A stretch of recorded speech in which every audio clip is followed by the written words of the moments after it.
Hoy en esta reflexión le vamos a titular No hay otro camino, solo Jesús.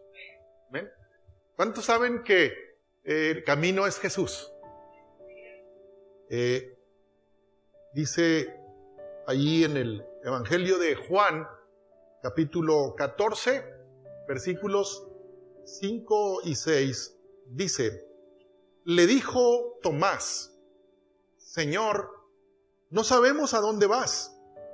¿Cómo pues podemos saber el camino? Jesús le dijo: yo soy el camino, la verdad y la vida.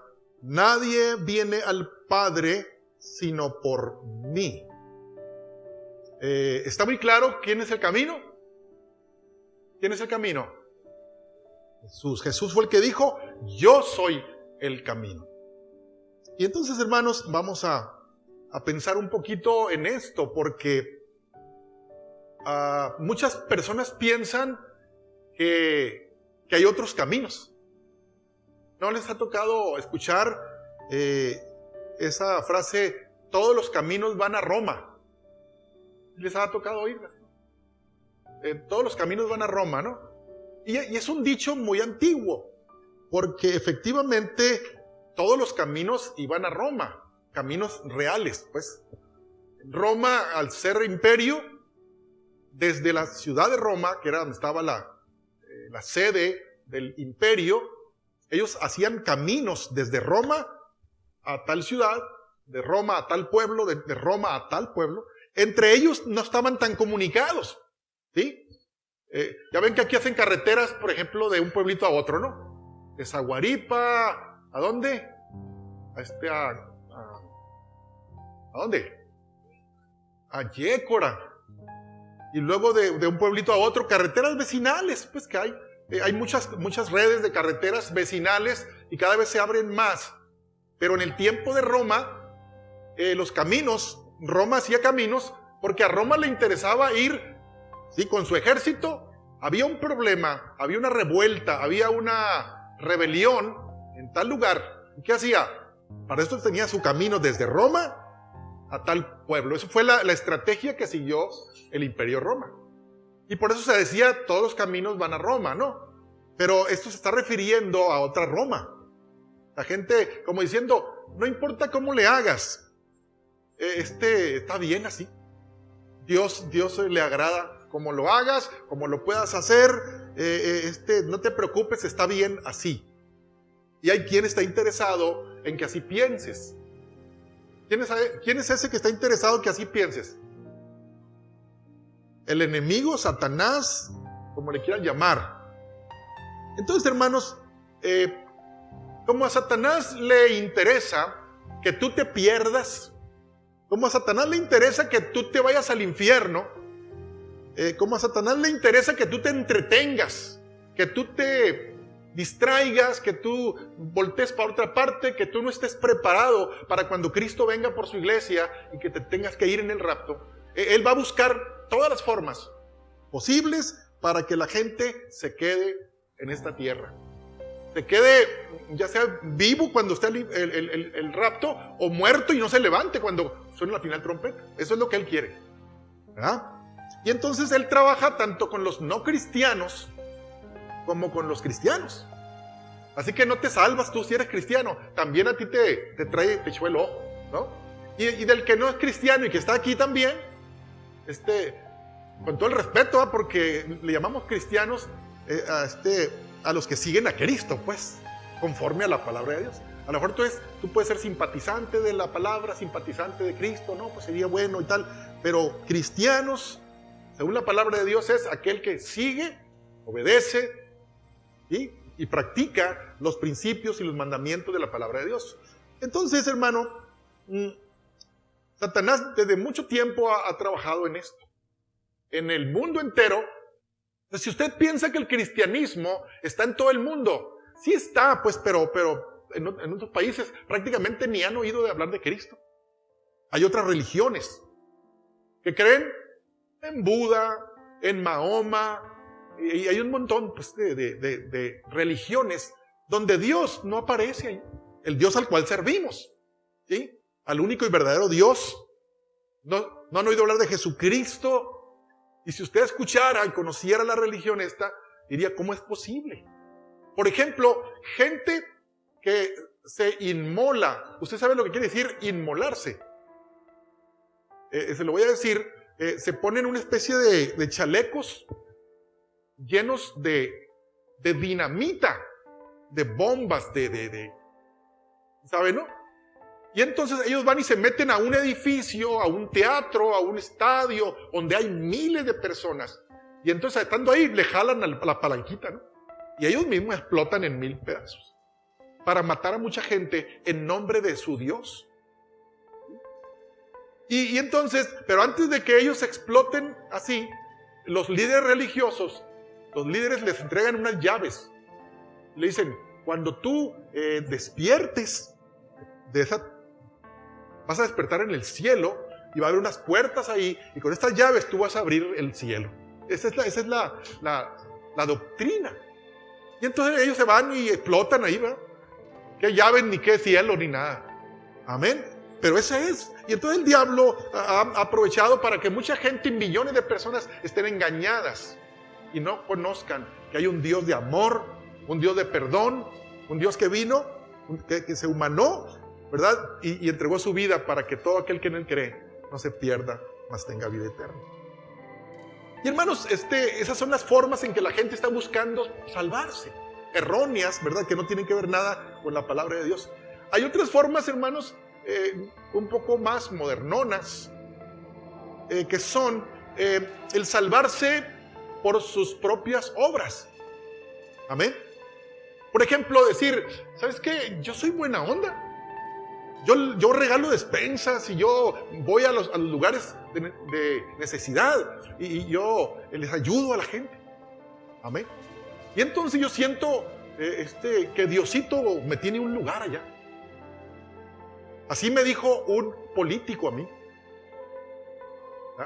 que estaba ayudando y dijo, no, pues muchas gracias. Dijo él, sí, aunque no me las dé, dice, las gracias, yo sé que Diosito con esta obra me está haciendo un lugarcito allá. Fíjense cómo es el pensamiento, que por sus propias obras. ¿Saben qué significa eso? Significa decirle a Jesús, ¿sabes qué, Jesús? Ni hubiera sido a la cruz mejor.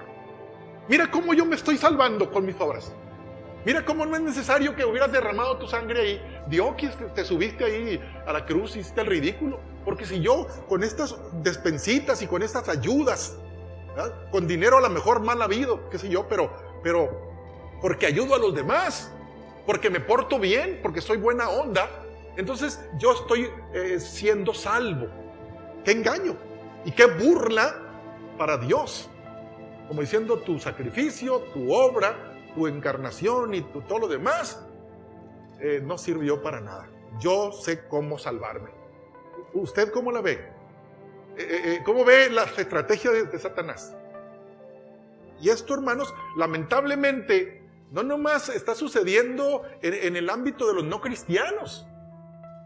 También está sucediendo en el ámbito de los cristianos, que piensan, siendo ya cristianos, que por las obras que hacen, por eso es que tienen un lugar en el cielo.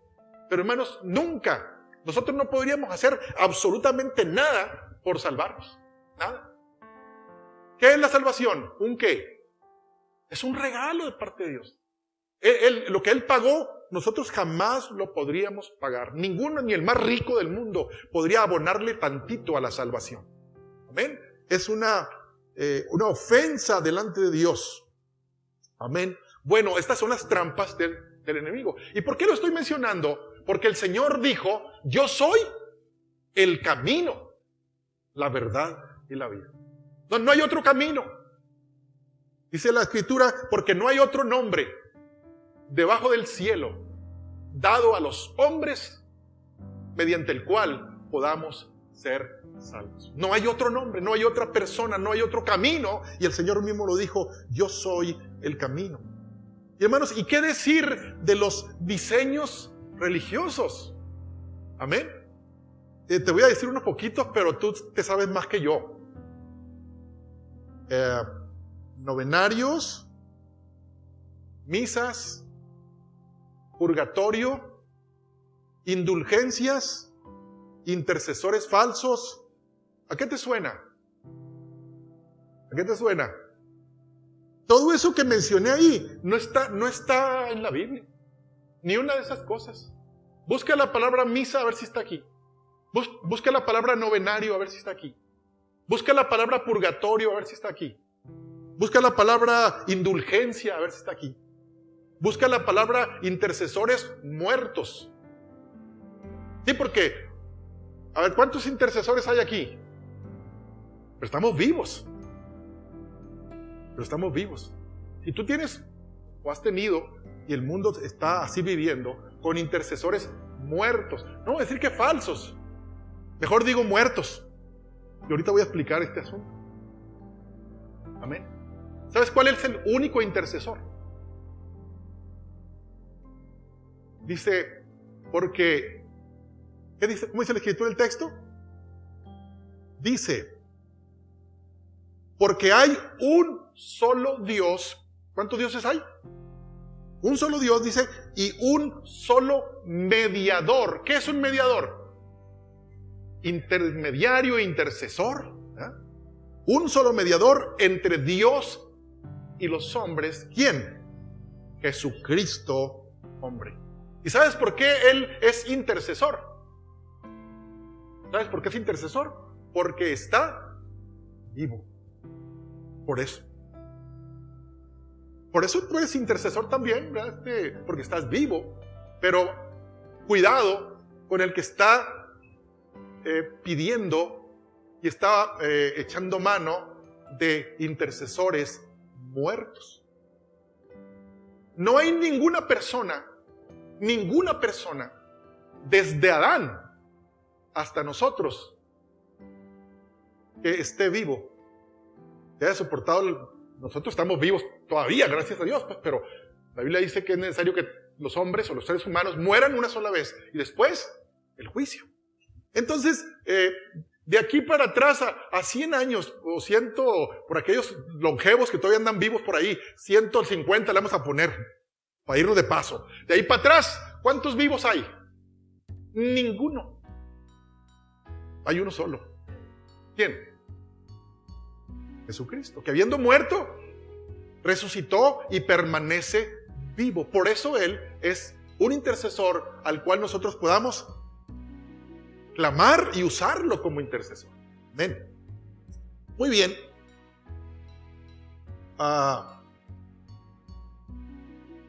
Entonces, ¿cómo la ven con los diseños que mencioné ahorita? Diseños religiosos. ¿A qué les suenan las misas y los novenarios? ¿A qué les suena? A inventos religiosos surgió la misa. ¿En qué siglo surgió el novenario? Novenario ya sabe qué significa, ¿verdad? Que alguien que se muere, que ni se preocupe, pues, porque aunque haya ido de lo peor de los pecados, al cabo que hay una iglesia o hay parientes, compadres y lo demás, que en 9 días lo van a sacar de ahí del purgatorio y se lo van a llevar al cielo. La mentira más grande. Bueno, una de las mentiras más grandes, hay muchas grandes, pero que se han ido elaborando después de que la iglesia primitiva, digamos que avanza en los primeros siglos, primer siglo, segundo siglo, ya para el tercer siglo ya empezaba, ¿verdad?, allí a corromperse, y no se diga en el siglo IV, que es cuando usted ya ha escuchado, el emperador Constantino toma, ¿verdad?, ese asunto y es prácticamente el fundador de la iglesia católica, pues, ¿no? Con todos sus inventos. ¿Para qué, hermanos? Usado por Satanás. ¿Por qué? Porque entre más la gente crea todas estas mentiras, dice, yo puedo vivir como sea, al cabo que facilito me voy al cielo, ¿no? Mi compadre, ¿verdad?, medio borracho, pero va a estar en el novenario ahí, ¿no? Y mi comadre también va cayéndose ahí, pero ella va a estar en el novenario y me van a sacar facilito. Y hermanos, mentiras de Satanás. La verdad, hermanos, es que ninguno de nosotros podemos ser salvos por nuestras obras. Nadie. Nadie por lo que haga, nadie por qué bueno es. Fíjate lo que dice la Escritura, y lo dice Isaías, el profeta. Dice, estamos todos infectados por el pecado y somos impuros. Cuando mostramos nuestros actos de justicia, no son más que trapos sucios. Como las hojas del otoño, nos marchitamos y caemos, y nuestros pecados nos arrasan como el viento. Hermanos, tus mejores obras, tu mejor comportamiento, tu mejor actitud, tu mejor testimonio como humanos, el Señor los compara como trapos de inmundicia. Lo mejor, imagínate lo peor, ¿a qué lo compara? Entonces, ¿quién podrá salvarse por sus propias obras? Si no fuera por lo que Cristo hizo en la cruz, nadie sería salvo. Dice la Escritura también, por cuanto todos pecaron, están destituidos de la gloria de Dios. Amén. Y hermanos, para pensar un poquito en esto, entonces, tenemos que decir que cuando Dios formó a Adán, ¿cuántos saben que Dios puso en él limpieza? Era un hombre puro. Inclusive, pues, se forma Eva. ¿Y cómo eran como pareja? Delante de Dios, ¿cómo eran? Puros, limpios, tenían su mente limpiecita. No había pecado en ellos, no había maldad, no había malicia en su mente, en sus pensamientos, en sus emociones, en su sangre, en su cuerpo. Era perfecto. ¿Sí?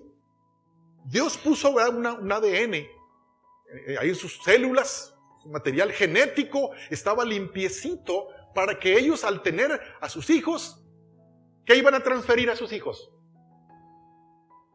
Pureza, ¿verdad? Limpieza, un deseo de adorar al Dios que los formó, porque ellos entendían y conocían al Dios al cual servían, ¿verdad? Era el diseño de transmitir a sus generaciones esa pureza, esa limpieza en su mente, en su corazón, en su sangre, su cuerpo. Pero ya sabemos lo que pasó. ¿Qué pasó? Vino el pecado, vino la desobediencia, y entonces todo se corrompió por causa del pecado. Amén. Y miren lo que dice aquí.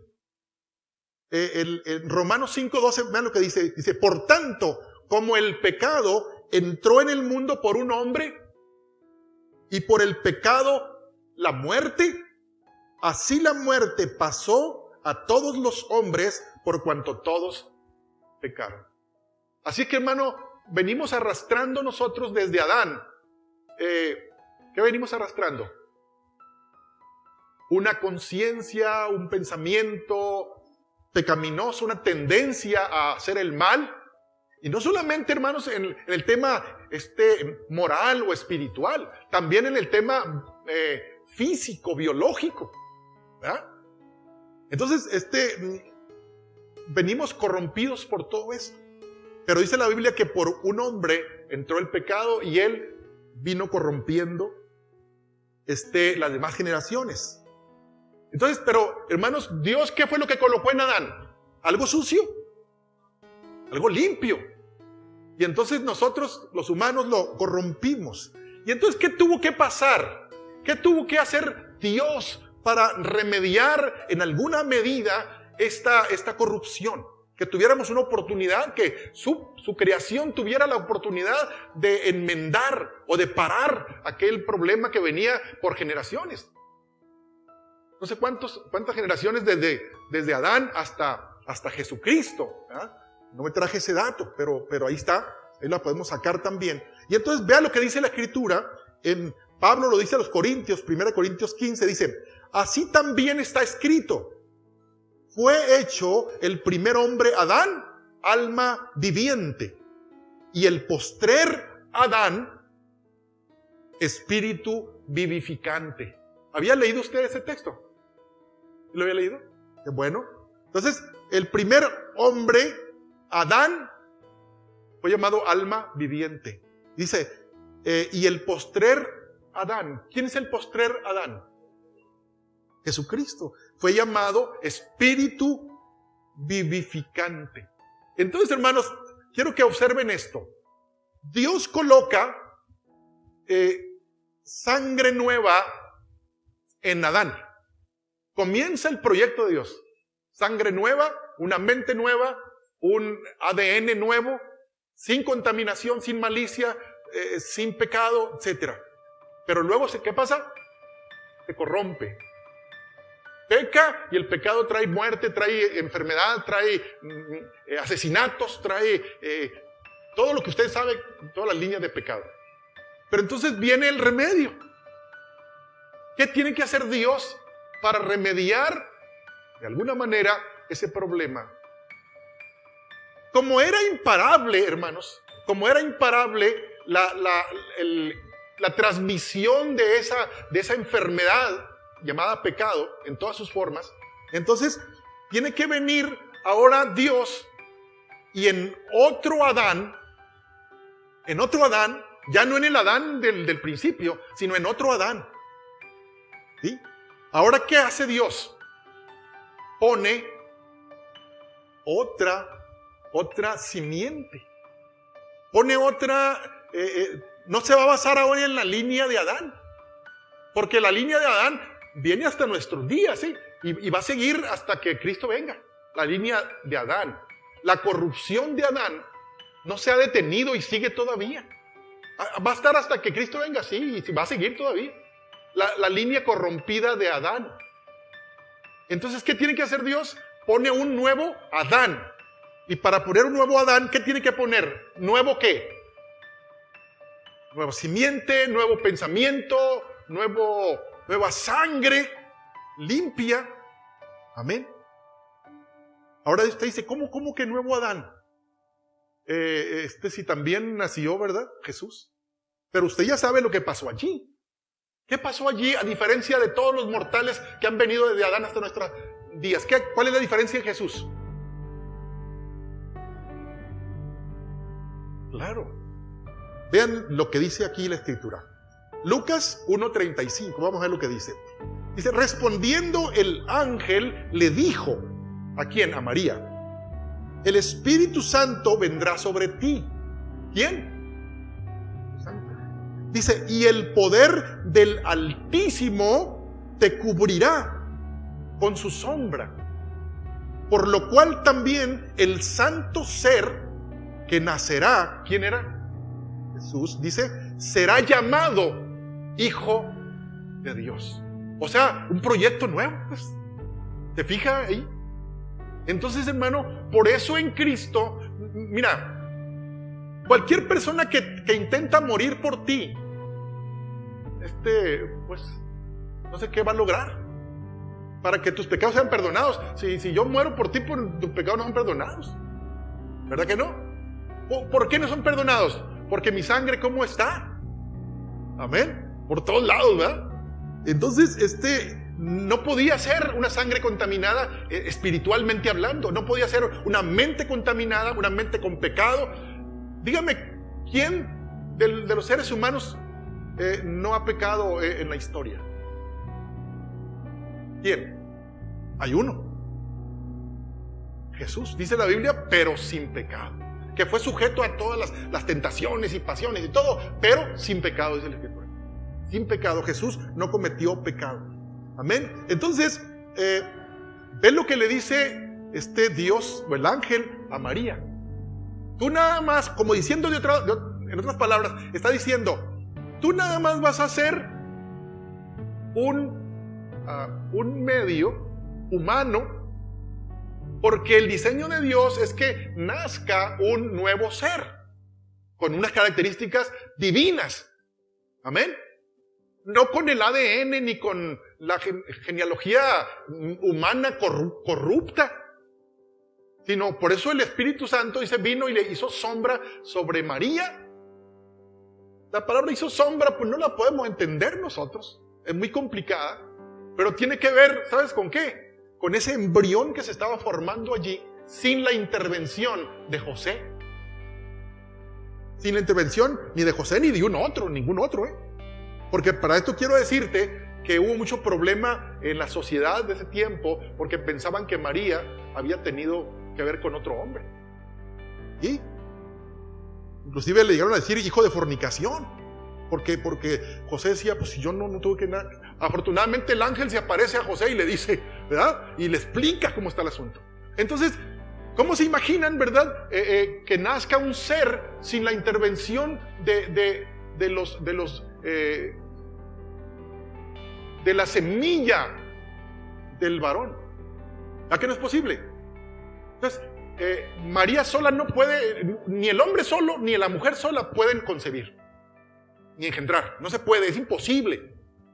Entonces, ¿qué pensamos que pasó en María nada más? ¿Qué pasó? Simplemente Dios escogió un vaso, ¿sí? Que pudo haberte escogido a ti, pero escogió a María, pues él escogió a María en alguna persona, ¿verdad? Con características, ciertamente era una mujer pues piadosa, una virgen, etcétera, ¿no?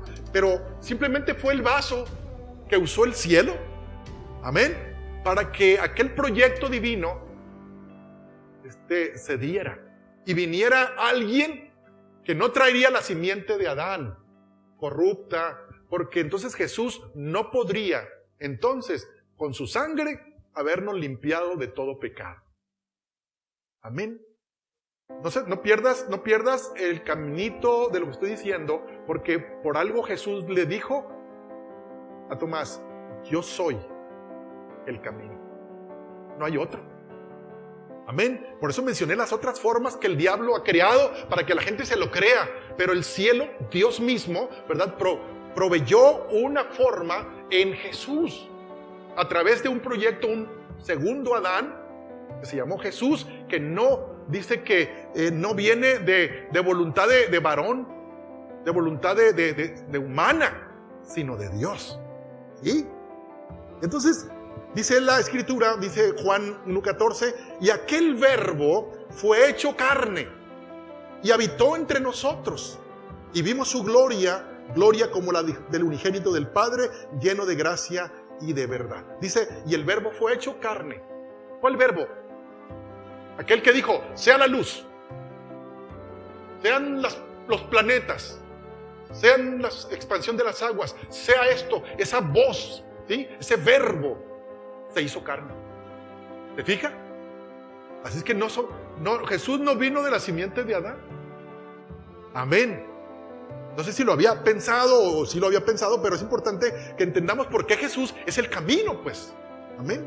Y para que podamos decirle con propiedad a la gente, ¿sabes qué? Es que ese no es el camino. Y te voy a decir por qué. Y empieza usted a explicar esto. ¿Sí? Dice Juan 1:29, dice, el siguiente día vio Juan, el Bautista, a Jesús que venía a él y dijo, Juan el Bautista dijo, he aquí el Cordero de Dios que quita el pecado del mundo. ¿Por qué lo dijo Juan el Bautista? Por revelación de parte de Dios. Él lo entendió así, ¿verdad? Y lo dijo para que quedara plasmado en la palabra de Dios. He aquí el Cordero de Dios. ¿Por qué Cordero? ¿Por qué Cordero? Porque iba a morir. ¿Y por qué de Dios? Porque esa sangre, ¿qué iba a hacer esa sangre? Iba a ser la que iba a perdonar el pecado de toda la humanidad. Hace, hermanos, algunos años atrás, unos 30, 35 aproximadamente, empezaba yo a ejercer la profesión y trabajábamos en el banco de sangre. Y entonces no se conocían muchas enfermedades todavía. El SIDA, por ejemplo, pues todavía no se sabía del asunto. No se diga de otras, hepatitis B, hepatitis C, enfermedades serias. Y entonces nomás me acuerdo que se conocía la sífilis. ¿Y sabe la sífilis? No, ni la conoce ya usted, ¿sabe? Era una enfermedad de transmisión sexual. Y entonces, claro que a una persona le transfundían sangre y llevaba pues, sífilis, pues se la iba a transmitir al que le donaba la sangre. Pero de las otras enfermedades ni sabíamos, hermano. Casi no se sabía. Después empezaron a venir pruebas y empezaron a hacer las pruebas. Ya, pues resulta que mucha gente se infectó. Hermanos, venía gente borrachita al laboratorio, desea donar, decían, ¿no? Y la cayéndose, ¿no? Pero porque el familiar le estaba pagando 500 pesos para que donara. Y sí, ahora le vente para acá. Se evaporaba la sangre porque ya venía, pues ya sabrán, ¿no? Llena de alcohol, pero querían para seguir tomando y se podía hacer todo eso. Imagínese usted la sangre, la calidad de la sangre. Y no crean, no los quiero preocupar, pero no piensen que la sangre es totalmente segura, ¿eh? No, existe lo que se llama el periodo de ventana. ¿Qué es el periodo de ventana? Que a veces la persona se ha infectado, pero como tiene una pequeña cantidad de virus, por ejemplo, si son virus, es tan pequeño que no es detectable por la prueba que le hicieron en el laboratorio. Pero ya la persona venía infectada. Se llama periodo de ventana porque no lo podemos detectar que ya hay infección ahí. Por eso que a la gente al tiempo, si me hicieron todas las pruebas, me dijeron que estaba segura la sangre, y pues, pero el periodo de ventana no se va a acabar nunca. Ese es el periodo donde no. Por eso a veces en el caso del embarazo, no, pues salió negativa, aunque haya embarazo, pero es tan pequeña la proporción de hormona que no se detecta todavía el embarazo. Entonces ya a la semana se lo vuelve a hacer y ya le salió positiva, pues también en lo del SIDA y en lo del hepatitis C y hepatitis B, a las semanitas, 2 semanitas y 3 semanitas, ya empiezan a salir positivos. No es una clase pues de laboratorio, hermanos. Aquí lo que quiero decirles es que la sangre adámica hasta la fecha no sirve para perdonar el pecado de nadie. Solo una sangre, ¿sí? De un segundo Adán, donde esa sangre no fue corrompida. Y hermanos, Satanás le hizo la lucha, no crean que no, Ya era el segundo Adán, era el Cristo, ¿verdad? Perfecto y sin pecado, no de la línea adámica ni nada, ¿verdad? Y Satanás se lleva a Jesús allá al desierto y empieza a tentarlo. ¿Saben para qué? Para contaminar su sangre, porque antes de que fuera derramada, pues, porque si no tuviéramos salvación ni vida eterna. Pero gracias a que esa sangre ese Jesús se mantuvo, ¿verdad? Y fue todavía ahí al Getsemaní, ¿verdad? Antes de ser crucificado, dijo: Padre, si es posible, si hay alguna oportunidad de que pase de mí esta copa, de que yo no sufra esta, ¿no? Dice, sin que yo la beba, hágase tu voluntad. Como diciendo todavía, y el diablo estaba como diciendo que no se haga lo de la cruz. Que yo pueda hacerlo caer, que yo pueda contaminar su sangre, que yo pueda contaminar con pecado, para que ese sacrificio que vendría a redimir a la humanidad del pecado, ¿verdad? Pero hermanos, Jesús se mantuvo firme por amor a nosotros. Y lo cantábamos ahorita aquí en el culto. Ahora cuando usted oiga los himnos otra vez, piense en eso. Amén. Casi el segundo Adán estuvo también ahí tentado, no se escapaba, ¿verdad? Pero sí se escapó, ¿verdad? Y fue a la cruz con una sangre como pura, limpia, con una mente y un corazón y un cuerpo sin pecado, sin enfermedad, porque hermanos, se logró, ¿verdad?, el propósito que el cielo tuvo para nosotros, para que pudiéramos tener salvación y vida eterna. Hermanos, debes de saber tú que sin derramamiento de sangre no hay perdón de pecados. Lo dice ahí Hebreos 9:22, que sin derramamiento de sangre no hay perdón de pecados. Antes, ¿cómo se le hacía para que la gente pudiera tener acceso al perdón de pecados? En el Antiguo Testamento, ¿cómo se hacía? Se ofrecía sacrificios de animales. ¿Y cómo eran esos animales? Agarraban cualquier animal. ¿Cómo era? Perfecto, que no tuviera defecto el animal, lo revisaban varios días, que no estuviera enfermo, que no tuviera enfermedad de ningún tipo, porque era el prototipo de lo que había de venir después. ¿Quién? Jesús, que fue perfecto, ¿verdad? Entonces se derramaba la sangre y esto era de alguna manera una enseñanza para decir, vendrá uno que va a derramar su sangre para el perdón de sus pecados. Y hermanos, vean lo que dice Isaías 53. Usted ya lo ha escuchado, del 4 en adelante dice: ciertamente llevó Él nuestras enfermedades y sufrió nuestros dolores, y nosotros le tuvimos por azotado, por herido de Dios y abatido.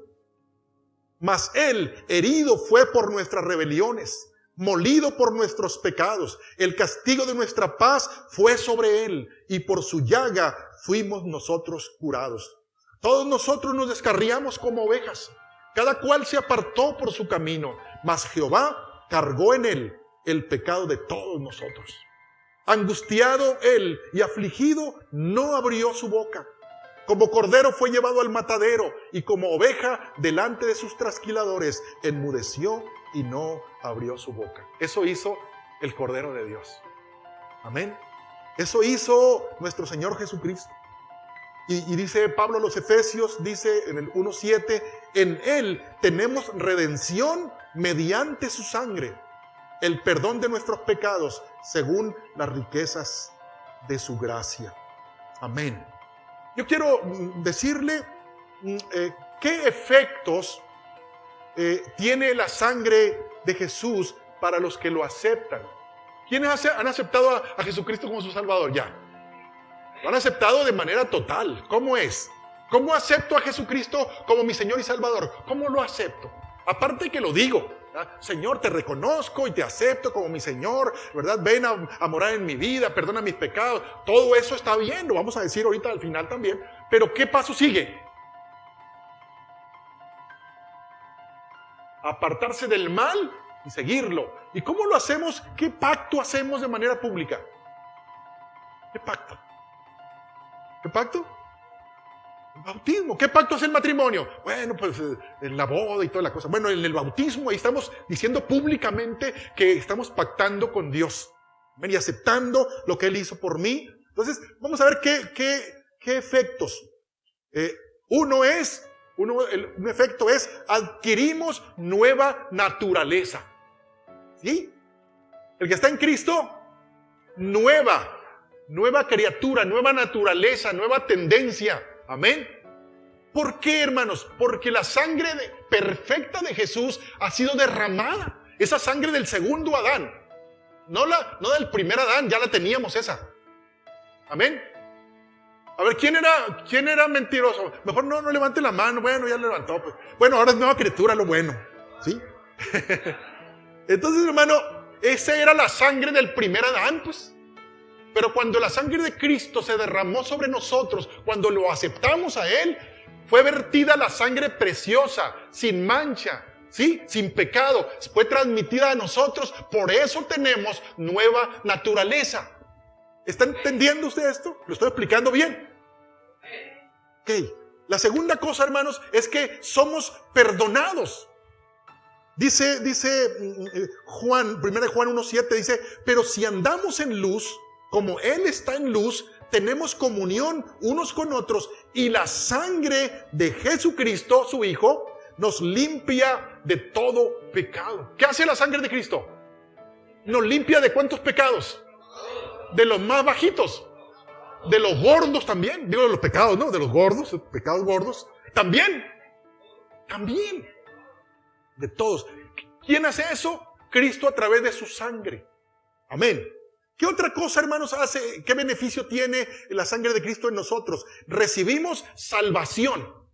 Y se lo voy a decir aquí, 1 Timoteo 1:15, dice, palabra fiel y digna de ser recibida por todos, que Cristo Jesús vino al mundo para salvar a los pecadores, de los cuales yo soy el primero, dijo Pablo.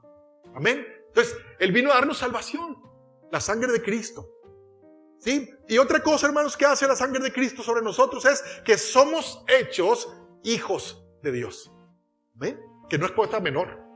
Somos hechos hijos de Dios. Dice Juan 1:12, dice, mas a todos los que le recibieron. ¿A quiénes? ¿A todos cuáles? Los que le recibieron. Los que creen en su nombre. Les dio potestad, el derecho, ¿sí?, de ser hechos hijos de Dios. Y observen esto, dice, los cuales no son engendrados de sangre, ni de voluntad de carne, ni de voluntad de varón, sino de Dios. Quiero aquí hacer una explicación. Dice que cuando somos hechos hijos de Dios, yo ya soy hijo de Beatriz y Margarito, soy hijo de ellos. Pero soy de Dios, hijo de Dios. Pues sí, porque su sangre me ha limpiado, por eso. Pero si usted no ha sido lavado con la sangre de Cristo, usted es hijo de, no sé cómo se llaman sus papás.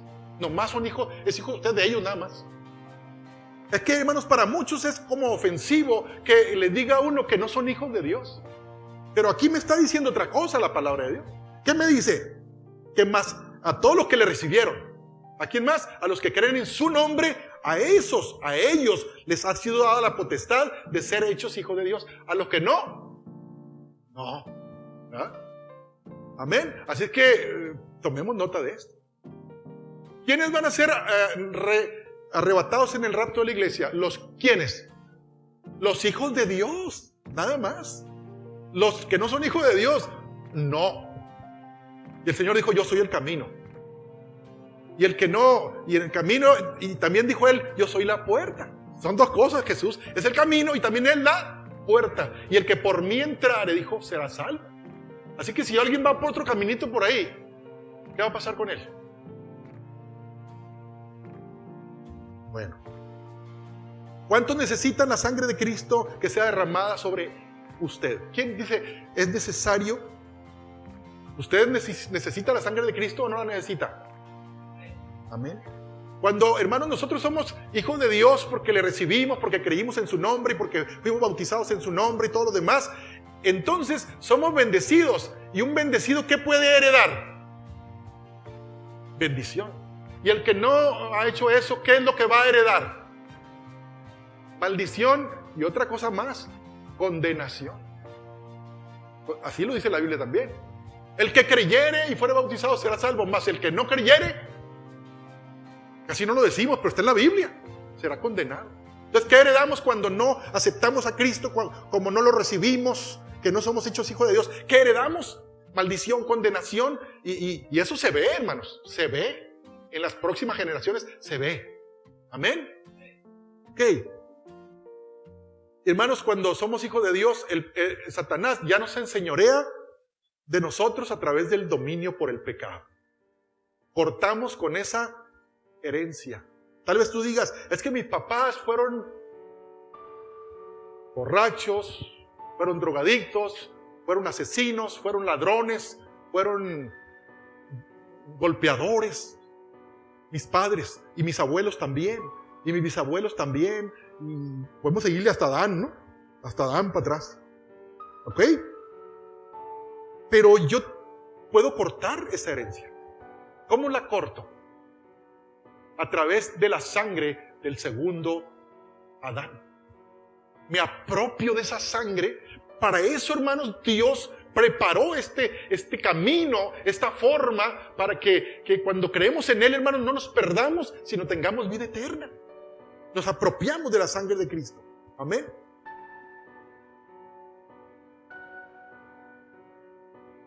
Hermanos, ¿cuántos saben que la muerte no pudo retener o detener a Jesús en la tumba? ¿Sí sabían ustedes?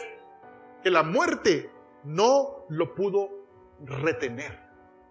Dice Pedro, está hablando aquí, y no en la epístola de Pedro, sino en el libro de los Hechos, capítulo 2. Pedro está dando su primer sermón donde se bautizaron 3,000 personas, y él está empezando a predicar, y él en una de las partes que está predicando dice, al cual, refiriéndose a Jesús, dice, al cual Dios levantó sueltos los dolores de la muerte, por cuanto era imposible que fuese retenido por ella. ¿Qué dice Pedro? Que la muerte no iba a poder retener a Jesús en la tumba. Amén. Ahora yo les pregunto a ustedes, ¿por qué no iba a poder la muerte retenerlo en la tumba? ¿Por qué no? ¿Por qué no? ¿Por qué Pedro dice esas verdades? ¿Por qué asevera esto? ¿Por qué? La primera cosa es porque no tuvo pecado. Amén. Fíjate, porque no tuvo pecado. No lo pudo detener. Y la segunda cosa es porque él era una persona, un ser diferente a todos los demás. Que era, aunque era perfectamente humano, también era perfectamente ¿qué? Divino. Amén. Dice la Biblia, y aquel que levantó a Jesús de entre los muertos, también te va a vivificar a ti. Dios dijo, venga para acá. Esa es mi creación, ese es mi diseño, este es mi segundo Adán, ¿verdad? Y entonces, hermanos, la muerte no iba a poder retenerlo. Ahora, yo te quiero decir una cosa. Tú vas a Israel. Si tú vas a Israel, vas a encontrar todos los personajes de la Biblia. Todos los personajes de la Biblia que te imagines tú. No sé cuántos conozcas, cuántos has oído. Pero vas a encontrar en Israel todas las tumbas esas. A ver, dime de un personaje que te dé la gana. De Abraham, pues ahí está la tumba de Abraham. La de Moisés, bueno, la de Moisés no, porque acuérdense que Moisés, dice la Biblia que Dios se apropió del cuerpo de Moisés y nadie lo pudo encontrar. David, la tumba de David está. Cuando quiera vamos. La de Pablo nos tocó, ¿verdad? Ir ahí a la tumba de David, a la de Pablo. ¿A dónde? ¿A quién más? Pedro, Lucas. Todos tienen su tumbita. Y ahí están los huesitos. A lo mejor ya no están, ¿verdad? Porque ya saben que con el tiempo se van. Pero ahí están y mucha gente va y los venera. Es una tristeza, hermanos, de veras, que tú vas a la tumba del que te dé la gana y todos tienen un templo que le hicieron los idolátricos, pues. Y aquí está la tumba de San Juan y no sé qué. Que de paso el San, no tenemos que irnos mucho con eso del San, ¿verdad? Juan, es de Juan ahí, está Juan ahí. ¿Sí? Está bien, está Juan. Cuando tú te mueras o yo me muera, ahí va a estar la tumba de Gadiel López. Ok, y hermanos, pero también está la tumba de Jesús. ¿Cuál es la diferencia en todas las demás tumbas a la tumba de Jesús? ¿Sabían eso ustedes? Y hermanos, eso es maravilloso. Y no digamos de Israel, si nos vamos allá a Arabia, nos vamos a la India, los grandes líderes, ¿verdad? Que siguen siendo venerados, van cada año a la tumba de ese personaje a adorarle los huesos. Amén. Y le prenden velas y sobre todo en el catolicismo acá en Israel, hay mucho catolicismo, no por los israelitas, sino por todas las procesiones que van, ya saben, de todo el mundo, ¿verdad? Para venerar a los santos que han sido canonizados, que han sido y que son milagrosos ahora. Amén. Entre comillas. Y entonces por esto le quiero decir lo siguiente. Antes de ir a eso, Jesús dice que no lo pudo retener la tumba. ¿Por qué?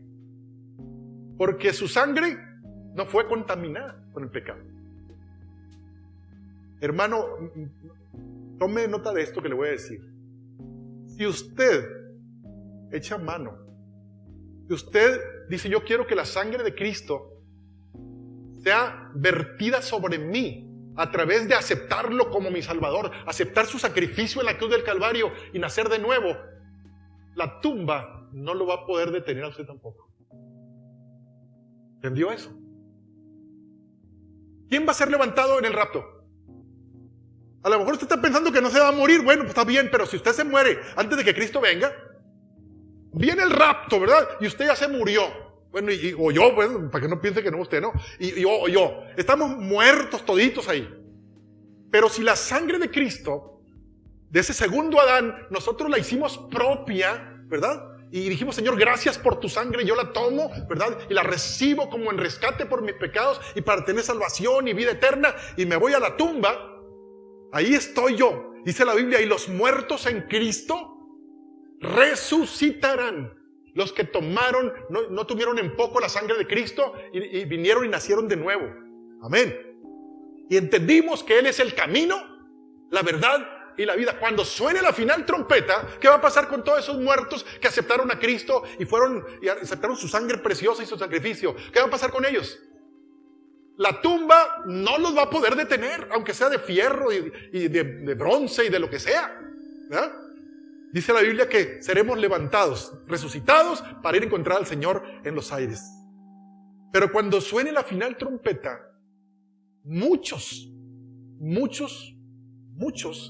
no van a resucitar.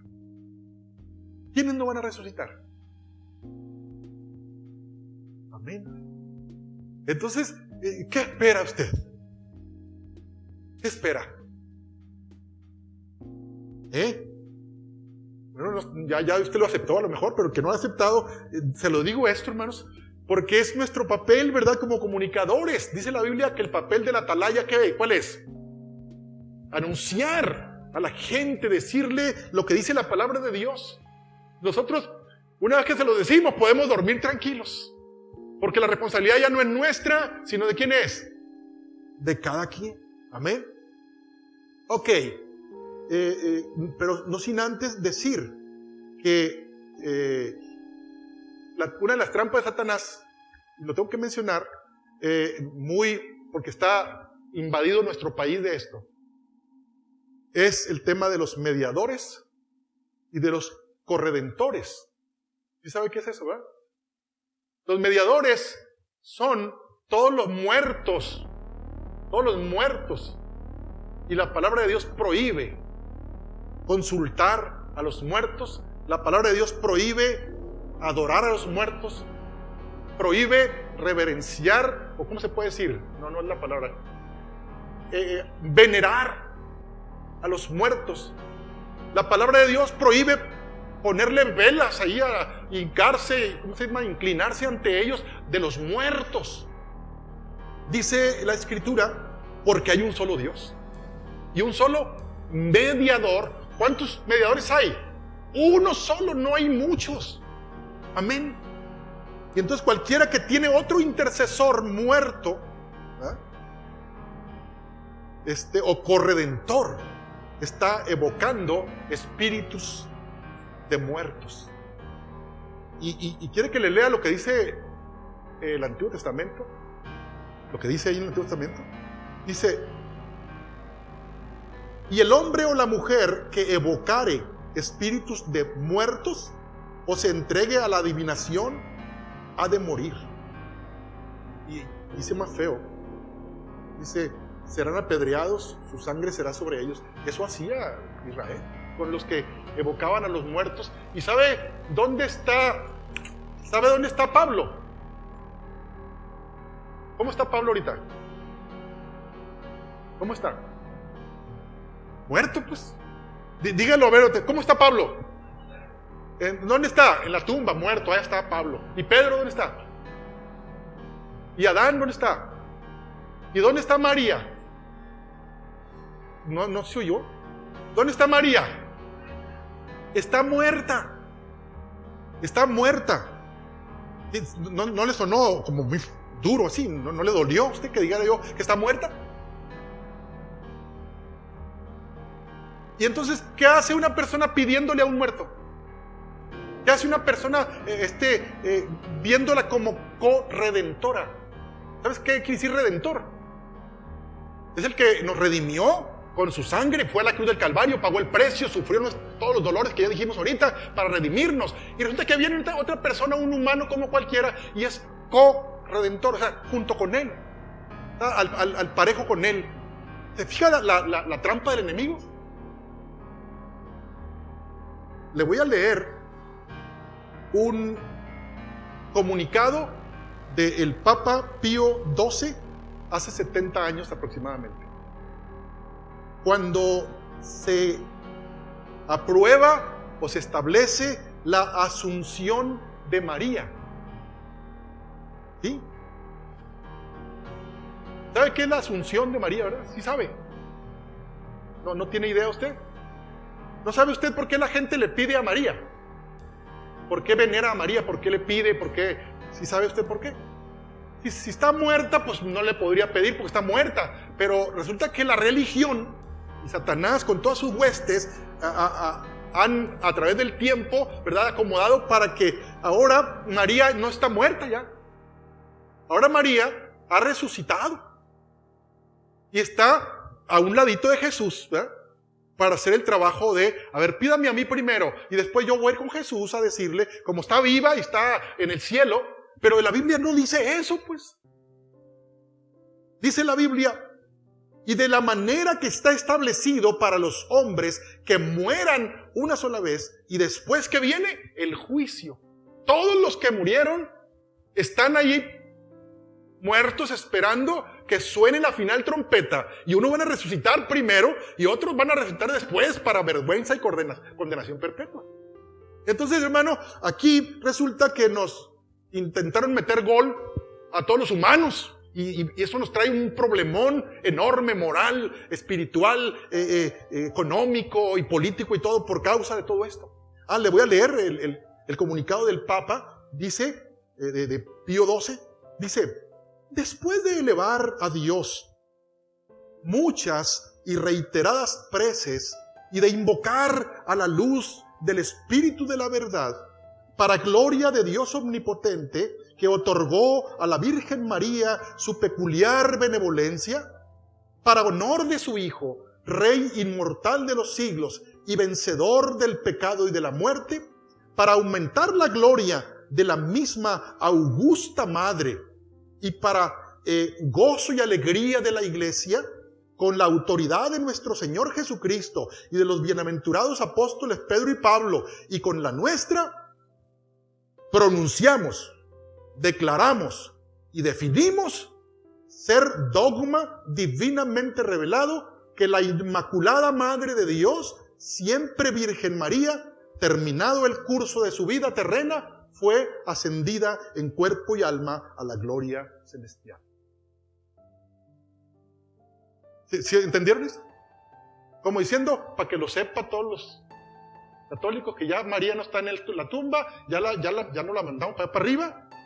¿Sí? Porque estamos estableciendo nosotros, los seres humanos, que ya no está aquí, está allá arriba. Ahora sí pueden pedirle, porque no está muerta. ¿Sí? Si usted le pedía, era por eso. Por eso usted aprendió a pedirle, porque no estaba muerta, estaba arriba. Pero, ¿dónde está María? ¿Y es ofensa para María que digamos que está muerta? Pues no. Es que todos han muerto, todos. ¿Qué fue María entonces? Un vaso que Dios usó. Como te ha usado a ti para hacer cosas. No la compares. Sí, la comparo. El Señor nos llama santos. Pablo decía a la iglesia, hermanos santos y amados. ¿No se dirigía a la iglesia así? Y cuando estemos en la presencia de Dios, allá vamos a estar. Y vamos a decir, hola María, ¿qué tal? ¿Cómo te va? ¿No le vas a decir así tú? Bueno, no le pregunte cómo le va, porque ya le va a ir bien, pues está en el cielo. Entonces, hermano, ¿por qué se le dice que es corredentora? Te lo voy a decir aquí. Porque María ha colaborado y sigue colaborando en la obra de la salvación y se preocupa constantemente de los hermanos de su Hijo que están aún peregrinando por este mundo. Todo lo que se ha inventado y no está en la palabra de Dios. Dice la Biblia, mi pueblo pereció porque le faltó conocimiento. Amén. No sé cuánto te sirvió esto que hemos mencionado aquí para que tú ahora te vas a enfrentar, pues te vas a encontrar ahí con tu comadre, con tu vecino, con tu vecina, con tu compañero de trabajo, que te va a decir, mañana es una peregrinación, ¿sí? Mañana, bueno, no mañana, pero mañana toca los tamales de la Candelaria, ¿no? Y luego, o vamos a ir a hacer una velación, o una vigilia, o una procesión. ¿Tú qué vas a pensar de esto? ¿Cómo te suena el texto ahora diciendo el Señor? Porque yo soy el camino, yo soy la verdad, y yo soy la vida, y nadie viene al Padre si no es por mí. Además, yo soy la puerta, y el que por mí entrare será salvo. Y lo decía ahorita los niños que participaron aquí enfrente. No te harás imagen de ni ninguna semejanza.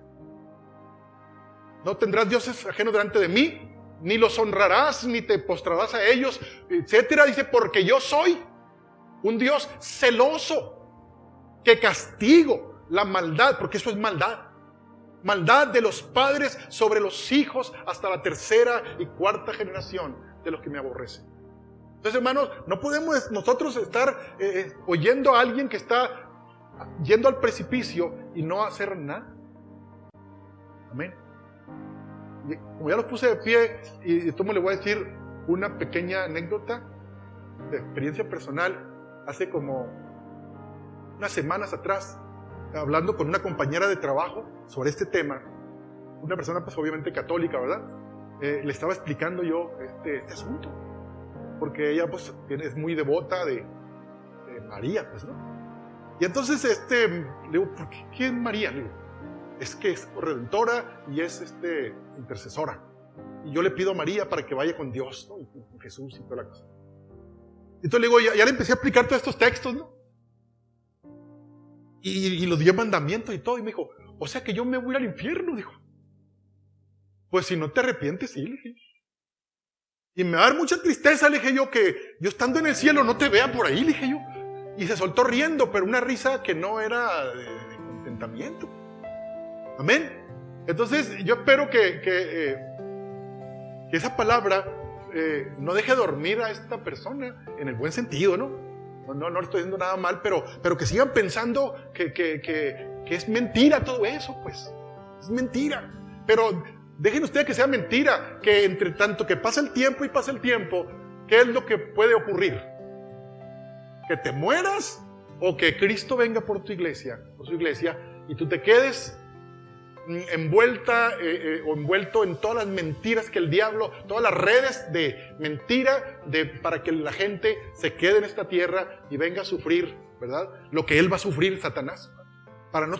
No se quiere estar solo, él quiere tener mucha gente y que se vaya a la condenación junto con él. ¿Cuántos quieren honrar a Dios diciendo, Señor, que tu sangre del segundo Adán, que eres tú, Señor, venga sobre mí, me perdone, me limpie de todo pecado, porque la sangre de Cristo nos limpia de todo pecado? Amén.